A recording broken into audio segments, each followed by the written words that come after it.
Hi, I'm Carl Azus for CNN 10. Our first story takes us to the border between Texas and Louisiana because that's where Hurricane Laura was expected to make landfall on Wednesday night. Yesterday afternoon, Laura was a strong Category 3 hurricane as it spun through the Gulf. Its sustained wind speeds were 125 miles per hour, but then it got more intense, reaching Category 4 status as it approached the U.S. Gulf Coast. A Category 4 hurricane carries wind speeds of at least 130 miles per hour. This makes it capable of causing severe damage to well-built homes, uprooting most of the trees where it makes landfall and flinging them across roadways, and that could knock out electricity for weeks or longer. Hurricane Laura was the second storm system to strike the region this week. Tropical storm Marco made landfall on Monday near the mouth of the Mississippi River, but it had weakened enough beforehand that its main threat was heavy rain. This could be worsened considerably by Hurricane Laura. It was expected to bring more rain to areas Marco had already soaked. Factor that in with Laura's destructive winds and very dangerous storm surge, a rise in seawater levels blown ashore by an approaching hurricane, and the damage could be catastrophic. Forecasters expected Laura could cause sea levels to rise 10 to 15 feet higher along the coasts of southeastern Texas and southwestern Louisiana. The National Hurricane Center said tornadoes were also possible in the region. Mandatory evacuations were in effect in some places. This doesn't mean that people were forced to leave their homes. It means that if they chose to stay, despite the order, rescue services wouldn't be available to them if they needed help. The U.S. Gulf Coast isn't the only place to be impacted by Laura. It hit the Caribbean while it was still a tropical storm. Several deaths in the Dominican Republic and Haiti were blamed on this system. Tropical systems come in all shapes and sizes. You have tropical depressions, tropical storms, and once it is strong enough to become a hurricane, you have 5 categories, with Category 5 being the strongest. The states most frequently hit by a hurricane: Florida, Louisiana, and Texas. But as much as we know about hurricanes, forecasting them is still a challenge. Just as we name each storm has its own personality. Like Katrina in 2005, which intensified rapidly overnight, going from a Category 3 to a Category 5.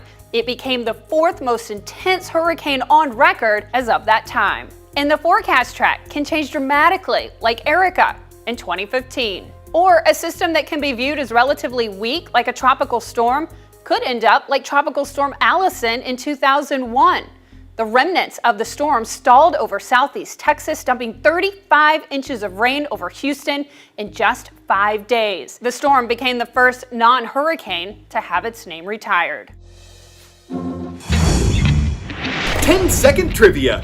Who was NASA's first chief of astronomy? Nancy Grace Roman, Edwin Hubble, Carl Sagan, or Annie Jump Cannon? NASA's first chief astronomer, who is known as the mother of the Hubble telescope, was Nancy Grace Roman. She's also the namesake of NASA's newest telescope. The Nancy Grace Roman Space Telescope is set to launch sometime in the middle of the 2020s. NASA estimates it'll cost between $3.2 billion and $3.9 billion. Its viewing area is said to be 100 times larger than the Hubble telescopes. NASA says this will help it observe more of the sky in less time. And that's intended to help it hunt down rogue planets. Didn't they make a Star Wars about this? Scientists say rogue planets are found outside our solar system and that they don't orbit stars like Earth does. They meander through the galaxy on their own. There are a lot of ideas about how these planets form and why they go rogue. They're not easy to find since they don't give off light, and they don't give off much heat either, which makes them difficult to detect using infrared light. NASA hopes that the Roman telescope will help scientists track down more rogue planets. The reason they want to do that is because they hope this will help people understand more about how planetary systems work. NASA has a different space telescope set to launch next year. That one's named the James Webb Space Telescope. Its cost is estimated at $10 billion. It'll be the biggest instrument of its kind, and Webb's mission will be to study distant galaxies. Back down to Earth, the city of Los Angeles, California has a housing crisis. It's not a new problem. It's been around for decades. Reasons include a low supply of available homes, a high demand for the ones that exist, and the soaring costs of living in the city. ADUs, accessory dwelling units, could help. They allow people to convert the garages on their property into rental units. Not every community wants to do this, though. ADUs increase the number of people living in a given area. This can increase congestion, leading to more traffic and less parking space. Some residents are concerned it'll make their neighborhoods less quiet, but ADUs come with a number of upsides as well.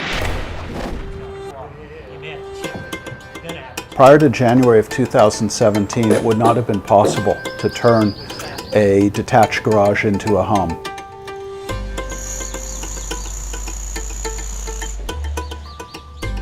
What the laws that have changed in California and also in a number of other areas do is let you repurpose incredibly valuable land. We're in a wonderful neighborhood. All the infrastructure's here, the neighborhood's fully built out, and yet this particular piece of space on the lot was being used to store junk. So in Los Angeles County, there are 290,000 detached two-car garages that we could convert into a home like this.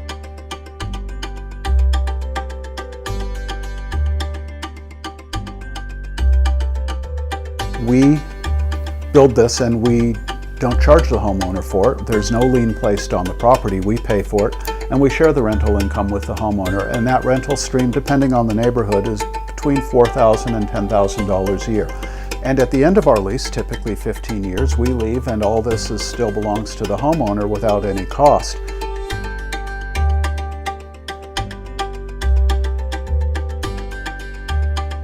We build one thing and we do it in high volume. It's really manufacturing, not construction. That lets us get our costs for the units down. So having achieved those two things, we can deliver housing at a very low price, and as a result, we rent at a very low price. And we look for tenants who work in this community and can't afford to live here. They're otherwise commuting long distances.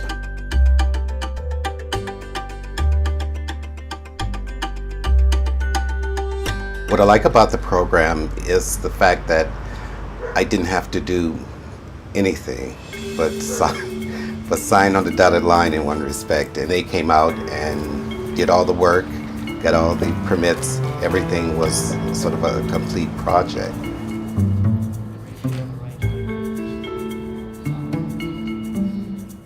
I know how hard sometimes it is to find a decent place to live, in the Los Angeles area.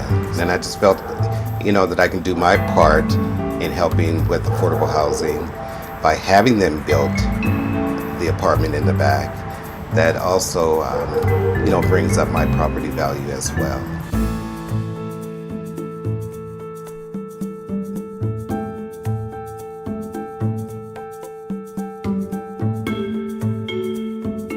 When I first started doing this, I really thought homeowners would be driven almost entirely by the economics. One of the most gratifying things in doing this has been learning that about a third or more of our homeowners are doing this for altruistic reasons. They see the property, they recognize the challenge in their community for affordable housing, and this is a way, without them having to come up with money, that they can actually provide housing for people in the community who serve the community and who need a home.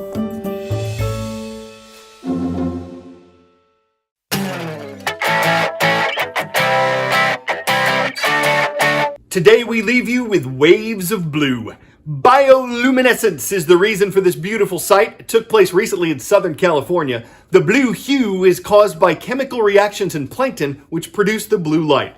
The Monterey Bay Aquarium Research Institute, which posted this video, says this is a pretty common phenomenon. A study it conducted a few years ago concluded that 75% of deep sea organisms produce their own light.